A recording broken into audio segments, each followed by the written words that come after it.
Hello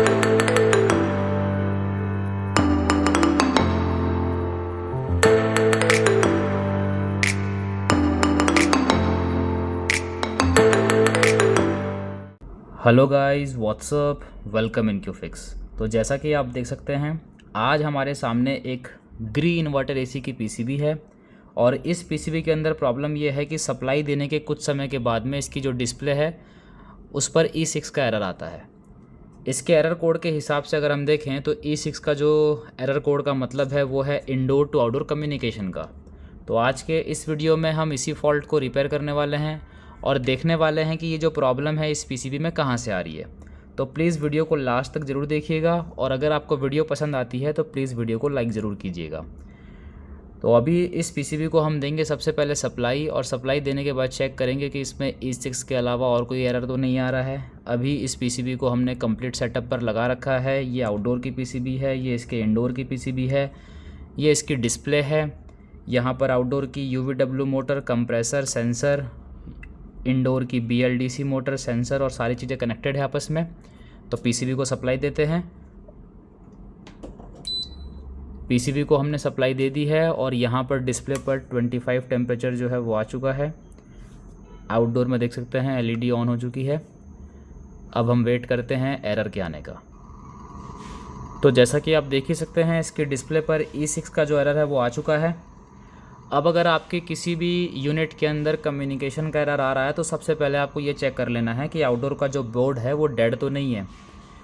ज़्यादातर condition में होता क्या है कि आउटडोर का जो बोर्ड है वो डेड हो जाता है। उसके बहुत सारे रीज़न हो सकते हैं। IGBT का शॉर्ट हो जाना, ब्रिज रेक्टिफायर का शॉर्ट हो जाना, SMPS डेड हो जाना, माइक्रो कंट्रोलर ख़राब हो जाना, कई सारे रीज़न है। अगर किसी भी कंडीशन में बोर्ड डेड होता है तो ये इंडोर से कम्युनिकेट नहीं कर पाएगा और उस समय भी जो है वो कम्युनिकेशन का एरर आएगा। हमारे केस में यहाँ पर जो सप्लाई है पीसीबी के अंदर वो बिल्कुल ठीक है। यहाँ पर देख सकते हैं ये LED जो है ये इसकी ऑन है।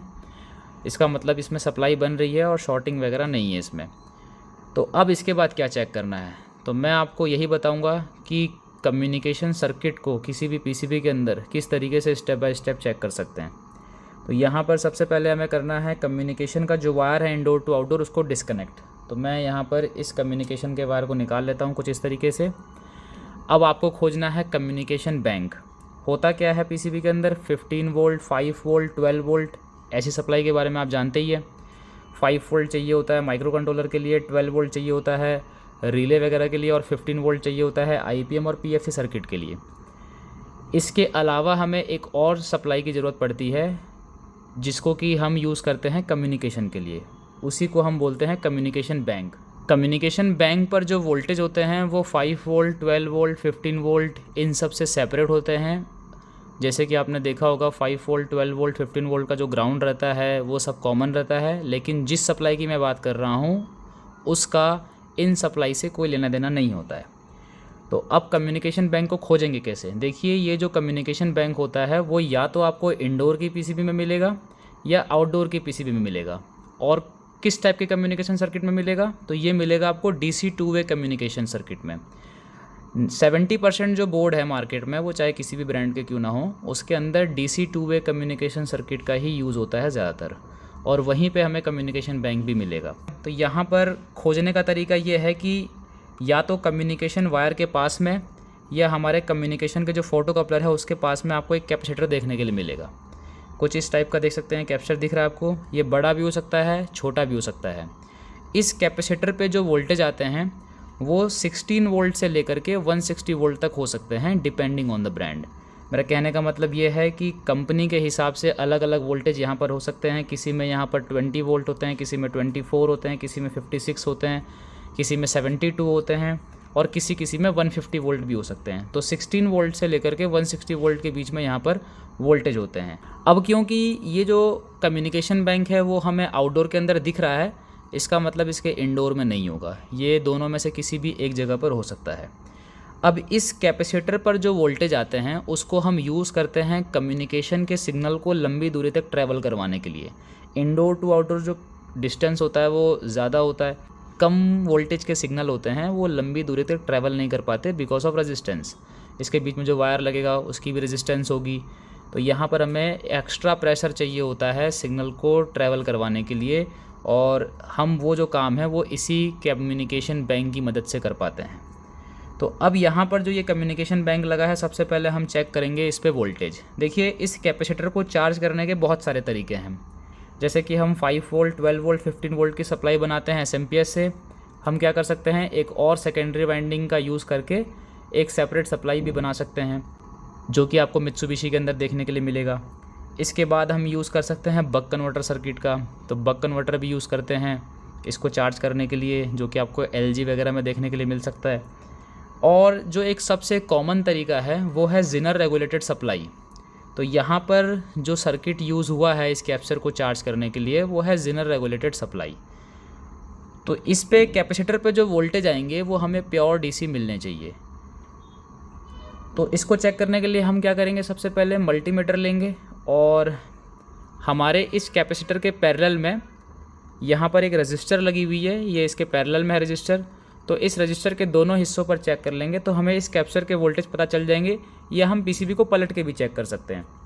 लेकिन अब यहाँ पर अगर हम इसको पलटेंगे तो थोड़ा प्रॉब्लम होगा, इसलिए हम ऊपर से ही चेक कर लेते हैं। तो सबसे पहले हमें चाहिए एक मल्टीमीटर। तो यहाँ पर हमने ये मल्टीमीटर ले लिया है और इस जगह पर हम चेक करेंगे कितने वोल्ट हमें मिल रहे हैं। तो यहाँ पर अगर आप देखेंगे तो करीब 58 वोल्ट की सप्लाई जो है वो हमें मिल रही है। अब ये जो 58 वोल्ट की सप्लाई हमें मिल रही है, ये हमें मिल रही है इस कैपेसिटर पर, और ये बिल्कुल स्टेबल होना चाहिए। अगर ये फ्लक्चुएट हो रहे हैं तो भी आपका कम्युनिकेशन नहीं हो पाएगा सही से, और उस कंडीशन में आपको इस कैपेसिटर को बदलने की ज़रूरत होगी। तो अभी यहाँ पर वोल्टेज स्टेबल है, इसका मतलब ये ठीक है। तो सबसे पहले आपको कम्युनिकेशन बैंक पे वोल्टेज ही चेक करना है, और इस कैपेसिटर पे जो वोल्टेज स्टेबल है, जो रेगुलेट है, वो जीनर की वजह से है। अब यहाँ पर हमने सबसे पहले क्या चेक कर लिया, कम्युनिकेशन बैंक पे सप्लाई, जो कि बिल्कुल ठीक है। अब उसके बाद हमें चेक करना है TX वाले कपलर पर कि कौन सा PCB जो है वो फर्स्ट कम्युनिकेशन कर रहा है। यहाँ पर फर्स्ट कम्युनिकेशन का पता करना बहुत ज़रूरी है। तो उसका पता हम कैसे करेंगे, तो उसका पता हमें करने के लिए कम्युनिकेशन का वायर को हमें डिस्कनेक्ट ही रखना है और TX वाले कपलर को खोजना है PCB में। तो TX वाले कपलर को खोजने के लिए आपको क्या देखना है, आपको देखना है ये 2 कपलर लगे हुए हैं, यहाँ पर आपको दिख रहे होंगे। और इस कपलर में आप देखिए इस जगह पर ये है डॉट, पिन नंबर 1। तो पिन नंबर 1 देखेंगे तो ये एक एनोड होती है, इसकी पिन नंबर 2 ये है, ये कैथोड होती है। तो एनोड और कैथोड, किसी भी फोटो कपलर का एनोड और कैथोड किस तरफ है आपको वो देखना है। तो इसका एनोड और कैथोड मतलब पिन नंबर 1 और 2 जो है वो MCU की तरफ है, इसका मतलब ये इस PCB का TX वाला कपलर है, और बचा हुआ जो दूसरा कपलर है वो RX हो गया। तो TX की पहचान इस तरीके से आपको करनी है। LED की डायरेक्शन आप देखिए किस तरफ है, अगर MCU की तरफ है तो TX, और अगर LED की जो डायरेक्शन है वो कम्युनिकेशन सर्किट की तरफ है तो उसे हम बोलेंगे RX। इसी तरीके से आपको इंडोर में भी देखना है। तो ये इंडोर की PCB है, इसमें भी आपको यहाँ पर कपलर दिख रहे होंगे 2, यहाँ पर देख सकते हैं ये कम्युनिकेशन का वायर यहाँ लगेगा, फिर डायोड, रजिस्टर, ये कुछ जीनर डायोड वगैरह हैं। इसके बाद अगर आप देखेंगे तो ये 2 कपलर यहाँ पे भी लगे हुए हैं। अब इसमें आप देखिए कि एक कपलर जो है वो इस तरफ लगा हुआ है, इसका 1 नंबर पिन, और दूसरे वाले कपलर का इस तरफ लगा हुआ है। तो एनोड और कैथोड नीचे वाले जो कपलर है इसका वो हमारे MCU की तरफ है, ये इस तरफ इसका MCU है और उस तरफ ही इसकी LED है, इसका मतलब ये इस PCB का TX वाला कपलर हो गया। तो अब हमें दोनों ही PCB का TX वाले कपलर की पता चल चुका है कि कौन सा कपलर TX है हमारा। तो अब हम क्या करेंगे, एक एक करके दोनों पर चेक करेंगे कि किस पर हमारे वोल्टेज जो है वो फ्लक्चुएट हो रहे हैं। अब क्योंकि ज़्यादातर जो लोग हैं वो मल्टीमीटर का यहाँ पर यूज़ करते हैं, तो मैं भी मल्टीमीटर का ही यूज़ कर लेता हूँ। तो ये TX वाले कपलर के 1 और 2 नंबर पिन पे हमने रखा मल्टीमीटर। तो यहाँ पर अगर आप देखेंगे तो ये 1.2 वोल्ट के आसपास जो है वो फ्लक्चुएट हो रहा है। इसका मतलब ये जो कपलर है ये डेटा सिग्नल के हिसाब से ऑन ऑफ हो रहा है। अब यहाँ पर मीटर आपका जितना फास्ट होगा उतना ज़्यादा फ्लक्चुएशन होगा, क्योंकि गीगा सैंपल रेट नाम की एक चीज़ होती है मीटर्स वगैरह के जो इंस्ट्रूमेंट होते हैं उनके अंदर। चलिए यहाँ पर हमने चेक कर लिया है, यहाँ पर जो है वो हमें फ्लक्चुएशन मिल रहा है। अब हम दूसरे वाले TX कपलर पे चेक करते हैं कि यहाँ पर क्या कंडीशन है। तो आपको ध्यान रखना है कि पीसीबी जो है वो आपस में टच ना हो। तो इसके नीचे हम कुछ लगा लेते हैं।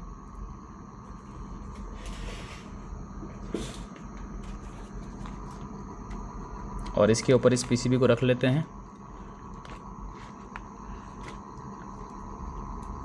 अब इसमें जो TX वाला कपलर है ये नीचे वाला है। अब हम यहाँ पर चेक करेंगे कि यहाँ पर क्या कंडीशन है। तो यहाँ पर अगर आप देखेंगे तो 1.14 वोल्ट जो है वो स्टेबल है। आप थोड़ी देर लगा के रखें। किसी पीसीबी के अंदर जो कम्युनिकेशन होता है वो थोड़ा स्लो होता है, तो आप यहाँ 5-10 सेकेंड ला के रखिए मल्टीमीटर। अगर आप देखेंगे तो यहाँ पर किसी भी टाइप का कोई फ्लक्चुएशन नहीं है। इसका मतलब आपको जहाँ पर भी वेरिएबल वोल्टेज मिल रहे हैं, अगर आप मल्टीमीटर से चेक कर रहे हैं तो वो पीसीबी आपकी फ़र्स्ट कम्युनिकेशन कर रही है। मतलब चालू करते ही सबसे पहले जो आउटडोर की पीसीबी है वो इंडोर के साथ हेलो हाई करेगी। उसके बाद जब ये पीसीबी इंडोर को हेलो बोलेगी तो इंडोर की जो पीसीबी है वो इसका रिप्लाई भी करेगी। लेकिन फ़िलहाल हमने क्या किया हुआ है, ये कम्युनिकेशन का वायर निकाला हुआ है, तो ये जो सिग्नल भेज रहा होगा ये इंडोर तक नहीं पहुंचेगा। अब क्योंकि यहाँ पर जो TX वाला कपलर है, ये देख सकते हैं आप, इस पे वोल्टेज फ्लक्चुएट हो रहे हैं, तो इसको हम बोल सकते हैं कि ये हमारा फर्स्ट कम्युनिकेशन कर रहा है। और क्योंकि इंडोर पे जो कपलर लगा हुआ है TX वाला, यहाँ पर वोल्टेज स्टेबल है, तो हम इसको बोल सकते हैं कि ये रिसीविंग मोड पर है। ध्यान रहे कि एक जगह वोल्टेज फ्लक्चुएट होते हैं और दूसरी जगह जो वोल्टेज है वो स्टेबल रहते हैं। जहाँ पर स्टेबल है वो है रिसीविंग मोड पर, मतलब ये पहले सुनेगा और ये पहले बोलेगा। तो अभी हम क्या करेंगे, ये हमने चेक कर लिया। अब हम कम्युनिकेशन के वायर को लगा देंगे वापस, जो हमने निकाला है। ये इसका कम्युनिकेशन का वायर है, इसको हम यहाँ पर लगा देते हैं। अब लगाने के बाद हमें क्या चेक करना है कि ये जो इंडोर है ये इस सिग्नल को रिसीव कर रहा है कि नहीं। तो रिसीव करने के लिए कौन सा कपलर यूज़ होगा, दूसरा कपलर यूज़ होगा। तो इसको थोड़ा जूम कर लेते हैं ताकि आपको अच्छे से दिख पाए। अच्छा, ये TX वाला कपलर था, तो ये बगल वाला होगा RX। तो अब RX पे चेक कर लेते हैं एक बार।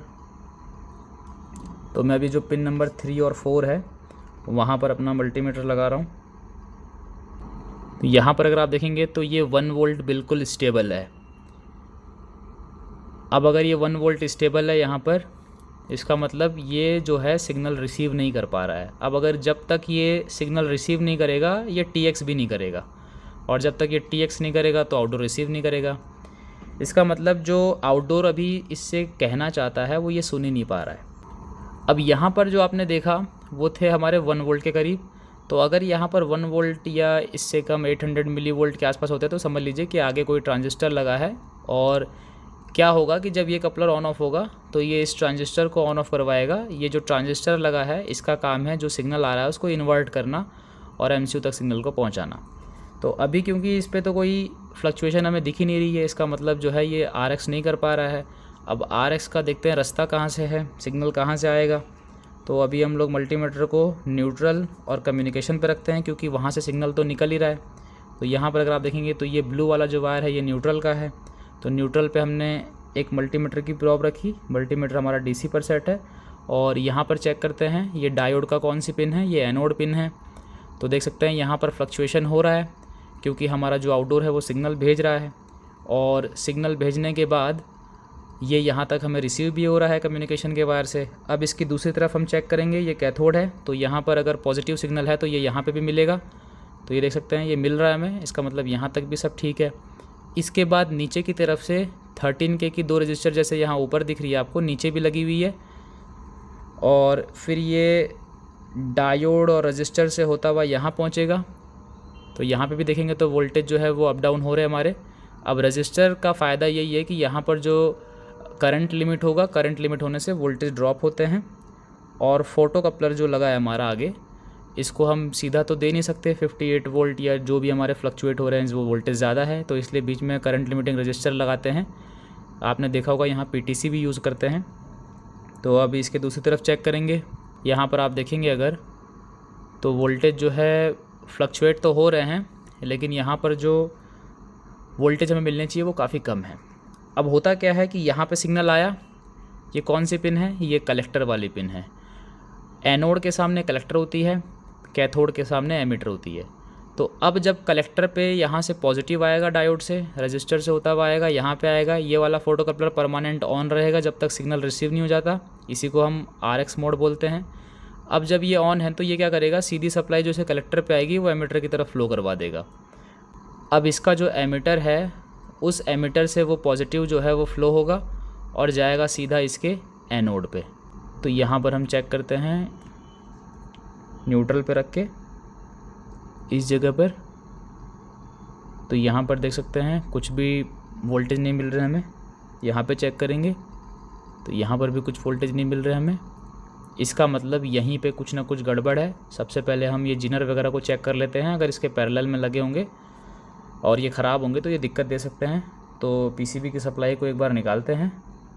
सप्लाई हमने निकाल दी है। मल्टीमीटर जो हमारा अभी डीसी पर सेट है, इसको हम सेट कर लेते हैं डायोड मोड पर। ये डायोड मोड पर सेट हो चुका है। यहाँ पे चेक कर लेते हैं, देख सकते हैं यहाँ पे हमें डायोड ड्रॉप मिल रहा है, ये बिल्कुल ठीक है 688। इसको भी चेक कर लेते हैं तो यहाँ पर भी हमें 688 मिल रहा है। ये हमारी एनोड और कैथोड पिन है।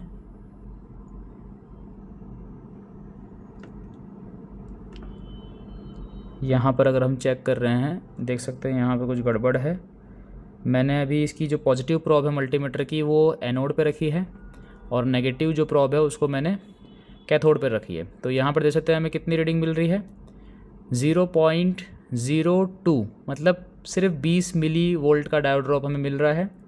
और इसको उल्टा करते हैं, देख सकते हैं तो भी हमें सिर्फ 20 मिली वोल्ट का ही डायोड ड्रॉप मिल रहा है। इसका मतलब यहाँ पर शॉर्टिंग है। तो एक काम करते हैं, इस कपलर को ओपन करके देखते हैं कि कपलर शॉर्ट है या और कोई प्रॉब्लम है।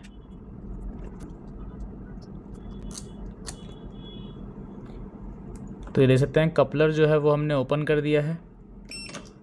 अब इसकी जो दोनों पिनें हैं एनोड कैथोड, इस पे हम चेक करेंगे यहाँ पर। तो देख सकते हैं पहले रीडिंग क्या आ रही थी, अभी आ रही है 1.7 की। इसको चेक करते हैं। ये जो कपलर है इसका एनोड और कैथोड जो है वो शॉर्ट है आपस में, जिसकी वजह से जो है, अगर मैं बज़र मोड पे आपको डाल के दिखाऊं, ये रेजिस्टेंस मोड, ये बज़र मोड, देख सकते हैं ये शॉर्ट है और इसके शॉर्ट होने की वजह से सिग्नल जो है वो रिसीव नहीं हो रहा है। तो ठीक है, एक बार इसको ओपन करके और पीसीबी को सप्लाई देते हैं। मल्टीमीटर को फिर से डीसी पे करते हैं, डीसी पे हो गया है। और अब चेक करते हैं तो मैंने एक जो वायर है मल्टीमीटर की प्रॉब उसको न्यूट्रल पे रख दिया है और दूसरी वाली पिन को मैंने रखा यहाँ पर। तो देख सकते हैं पहले यहाँ पर जो वोल्टेज थे वो मिली वोल्ट में आ रहे थे, अब यहाँ वोल्ट आने लग गए हैं। और क्योंकि मैंने बताया कि ये वाला कपलर तो परमानेंट ऑन है जब तक सिग्नल रिसीव नहीं हो जाता, तो यहाँ पर चेक करेंगे तो देख सकते हैं कलेक्टर पे भी वोल्टेज आ रहे हैं। इसके बाद ये एमीटर पे आने चाहिए, तो यहाँ पे एमीटर पे भी आ रहे हैं। इसका मतलब ये वाला कपलर ठीक है। कलेक्टर टू एमीटर यहाँ पर जो हमारा वोल्टेज है वो फ्लो हो रहा है। अब ये वोल्टेज यहाँ पर आने चाहिए, तो देख सकते हैं यहाँ पर भी आ रहे हैं। ये इसकी एनोड वाली पिन है तो इसको यहाँ पर पॉजिटिव मिलेगा और नेगेटिव जो है वो उसको सीधा न्यूट्रल से मिल जाएगा। तो इस तरीके से यहाँ पर जो है ये कपलर ऑन ऑफ होता, लेकिन क्योंकि ये शॉर्ट हो गया था इसकी वजह से ये कपलर ऑन ऑफ नहीं हो पा रहा था और सिग्नल जो है वो रिसीव नहीं हो पा रहा था। तो इस कपलर को हम चेंज करके देखते हैं कि हमारे दूसरी तरफ के जो वोल्टेज है वो फ्लक्चुएट होते हैं कि नहीं, मतलब सिग्नल रिसीव होता है कि नहीं। तो एक बार सप्लाई निकाल देते हैं इसकी और इस कपलर को निकाल लेते हैं बाहर। तो इस कपलर को जो है वो हमने बाहर निकाल लिया है। ये है P785।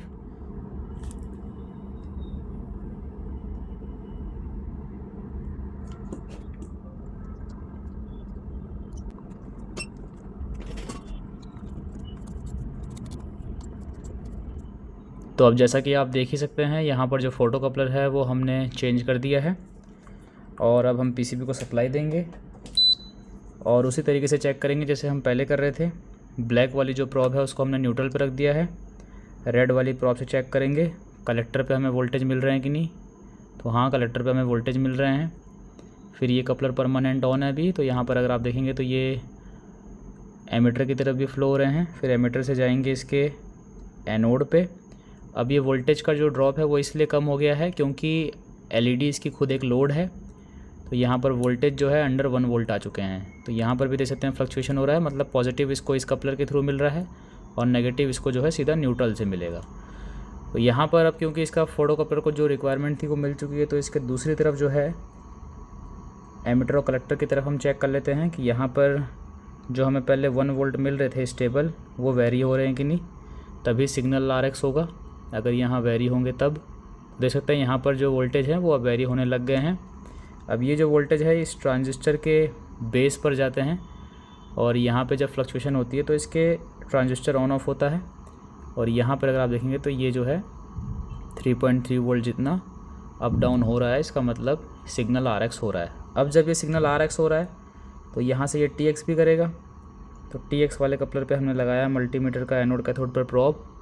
यहाँ पर अगर आप देखेंगे तो ये 1.1 वोल्ट जितना जा करके और फिर से अप डाउन हो रहा है, इसका मतलब यहाँ पर जो है हमारा TX भी कर रहा है इंडोर। अब अगर ये TX कर रहा है, पहले तो ये RX ही नहीं कर रहा था, इसलिए यहाँ वोल्टेज खड़े थे और यहाँ पर भी वोल्टेज खड़े थे। अब RX होने लग गया है, अब इंडोर आउटडोर की बात समझ पा रहा है, इसलिए उसका जवाब दे रहा है TX वाले कपलर से। अब ये जो हमारा सिग्नल है ये आएगा सीधा आउटडोर के RX वाले कपलर पर। तो यहाँ पे अगर हम देखेंगे तो देख सकते हैं यहाँ पर जो वोल्टेज है वो फ्लक्चुएट हो रहे हैं। अब यहाँ पे जो वोल्टेज फ्लक्चुएट हो रही है हमारी, वो हो रही है मिली वोल्ट में। इसका मतलब ये है कि आगे हमारा एक ट्रांजिस्टर लगा है सिग्नल को इन्वर्ट करने के लिए। तो अब हम इसको एक बार चला के चेक कर लेते हैं कि कंप्रेसर मोटर वगैरह इसकी स्टार्ट हो रही है कि नहीं। तो ये इसकी आउटडोर की मोटर है, यहाँ पर देख सकते हैं। जब ये ऑन होगी तो हमें शाफ्ट जो है वो घूमती हुई दिख जाएगी यहाँ से, और कंप्रेसर भी लगा हुआ है, कंप्रेसर की आवाज़ भी आ जाएगी। तो वेट करते हैं, यहाँ पे इसकी एरर LED वगैरह है, इसको ऐसे रखते हैं ताकि ये दिखे। अब वेट करते हैं हम कंप्रेसर स्टार्ट होने का।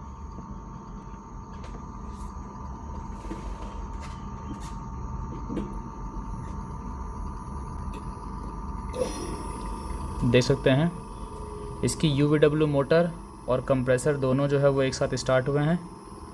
कंप्रेसर की आवाज़ आपको आ रही होगी।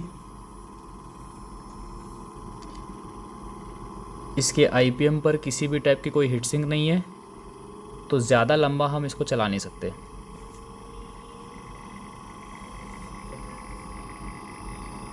अब क्योंकि ज़्यादातर लोगों के पास जो है वो मल्टीमीटर होता है चेक करने के लिए, इसलिए हमने आपको मल्टीमीटर से इसको चेक करवा दिया। बाकी सही तरीका जो है चेक करने का वो DSO ही होता है।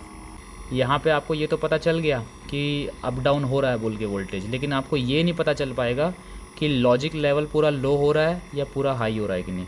तो ये सब चीज़ें जो है DSO से ही टेस्ट हो पाती है। तो देखा आपने कि किस तरीके से इसके अंदर जो प्रॉब्लम थी वो सिर्फ एक फ़ोटो कपलर की थी। आई होप आपको ये वीडियो पसंद आई होगी। अगर आपको वीडियो पसंद आई है तो वीडियो को लाइक करते जाना। Thank you so much.